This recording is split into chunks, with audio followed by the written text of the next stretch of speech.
बांग्लादेश और भारत की फौजें आमने सामने आ गई। क्या भारत बांग्लादेश में कोई मिस एडवेंचर करने जा रहा है और बांग्लादेश की जानिब से इसका क्या जवाब दिया जाएगा? आमिर रजा मेरे साथ मौजूद है, उनसे बात करते हैं। आमिर भाई, भारत ने बांग्लादेश की सरहद के करीब अपनी फौजी तादाद बढ़ाने शुरू कर दी। दोनों फौजी आमने सामने हैं, क्या होने जा रहा है?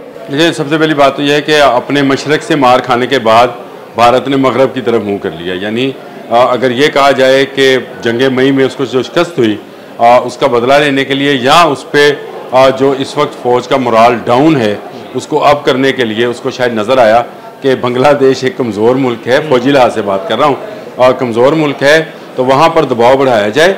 पहले तो इन्होंने बाड़ लगाने का काम शुरू किया, जिस पर बांग्लादेश ने जो है वार्न किया और इनके सफ़ीर को बाकायदा बुलाकर ढाका में उससे इस पर एहतजाज किया कि आप बाहर जो हमारा सरहदी मुआहदा है बांग्लादेश और भारत का, उसको नहीं किया जा सकता। देखिए, 3 नए गैरिजन जो है भारत वहाँ बना चुका है जो कि पहले मौजूद नहीं थे, और इसकी बड़ी वजह यह है कि वो फ़ौज की एक बड़ी डिप्लॉयमेंट वहाँ पे करता चला जा रहा है। दूसरी तरफ बांग्लादेश क्या कर रहा है वो मैं आपको बाद में बताता हूँ, लेकिन पहले तो हम इस पर बात कर लें कि ये 3 गैरिजन बनाने की ज़रूरत क्यों पेश आई।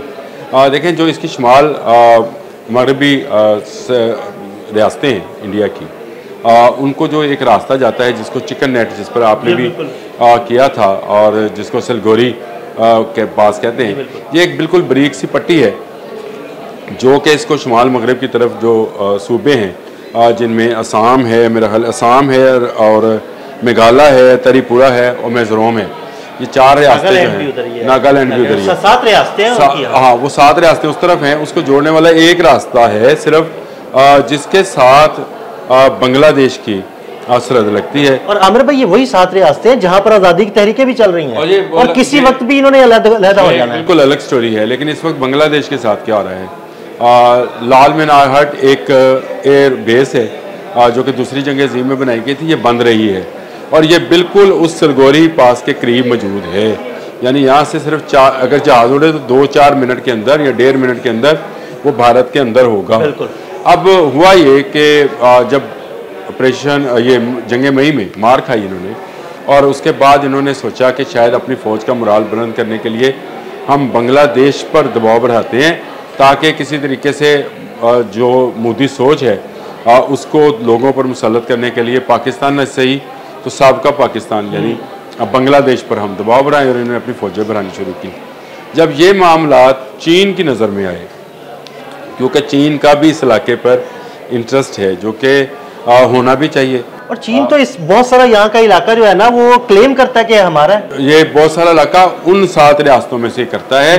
बांग्लादेश के साथ उसका कोई सरहदी तनाज़ा नहीं है, और लेकिन उसका बहरा बंगाल में ज़रूर ऑपरेशन करने का, जिसमें वो एक पूरी बंदरगाह जो है उसको डेवलप कर रहा है, और ये बंदरगाह का डेवलप होना जो है ये उसकी तजारत के लिए ज़रूरी है। जिस तरह से वो पाकिस्तान में सी पैक पे काम कर रहा है, इसी तरह अगर आप उसको समझे तो वो बांग्लादेश में भी एक मंसूबे पर काम कर रहा है।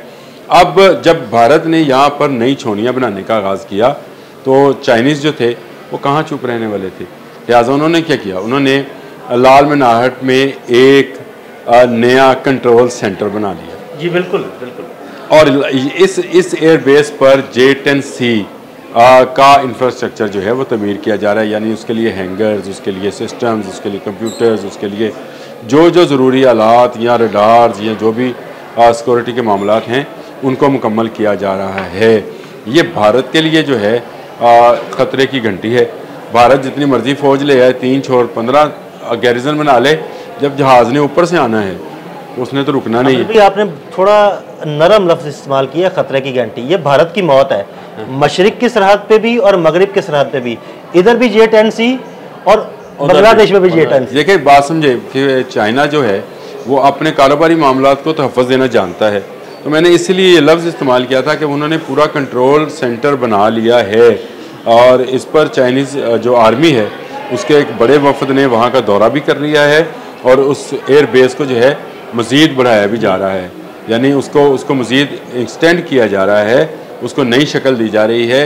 ये एक ऐसी एयर बेस होगी जिसको चाइना जब चाहेगा इंडिया के ख़िलाफ़ इस्तेमाल कर लेगा, और भारत का क्योंकि चाइना के साथ भी दुश्मनी का रिश्ता है, दोस्ती का रिश्ता तो है नहीं, तो बांग्लादेश को इसमें यह फ़ायदा होने जा रहा है कि जिसको कमज़ोर समझा जा रहा था कि वो शायद अददी लिहाज से या टेक्नोलॉजी के लिहाज से, दिफाई पैदावार के लिहाज से भारत का मुकाबला नहीं कर पाएगा, और किसी हद तक भारत की जो कंपनीज थी असला साज, वो बांग्लादेश में हसीना वाजिद के दौर में अपना सामान फ़रोख्त भी करती रही हैं, महदूद पैमाने पे सही, लेकिन उनकी फ़रोख्त होती रही है, वो भी बंद हो गई। यानी यहाँ से जो बंगालियों का खून पसीने की कमाई थी वो निचोड़ कर जो भारत जा रही थी वो भी बंद हो गई। चाइना इसमें बराह रास्त अब दाखिल है।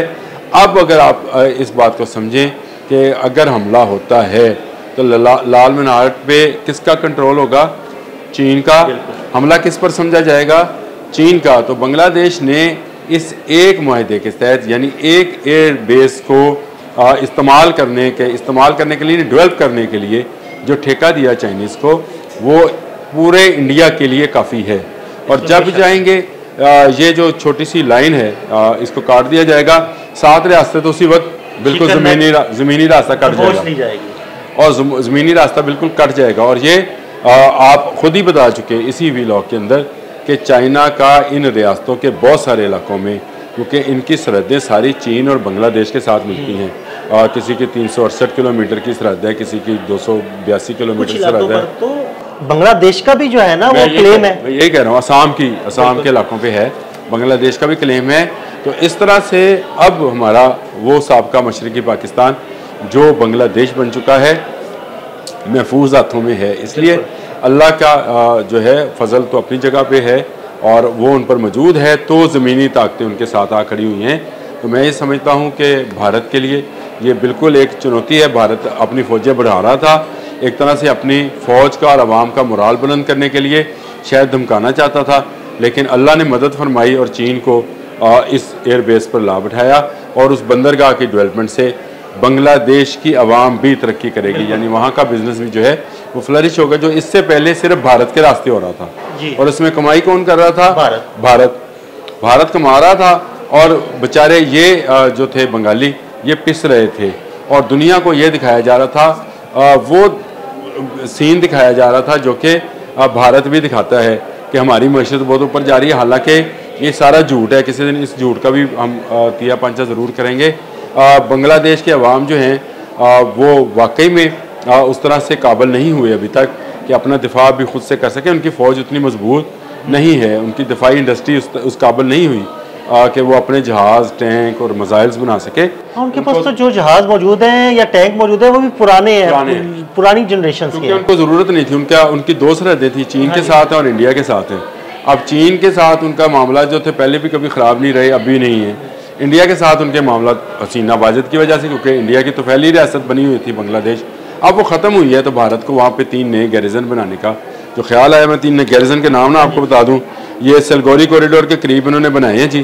किशनगंज ये बिहार की सरहद पे है, और चोपड़ा ये मगरबी बंगाल में है, और हमूनी ये धोबरी और असम की सरहद जो बांग्लादेश के साथ मिलती है, वहाँ पर 3 गैरिजन जो हैं भारत ने मज़ीद बनाए हैं। फ़ौज की तादाद बढ़ाई है।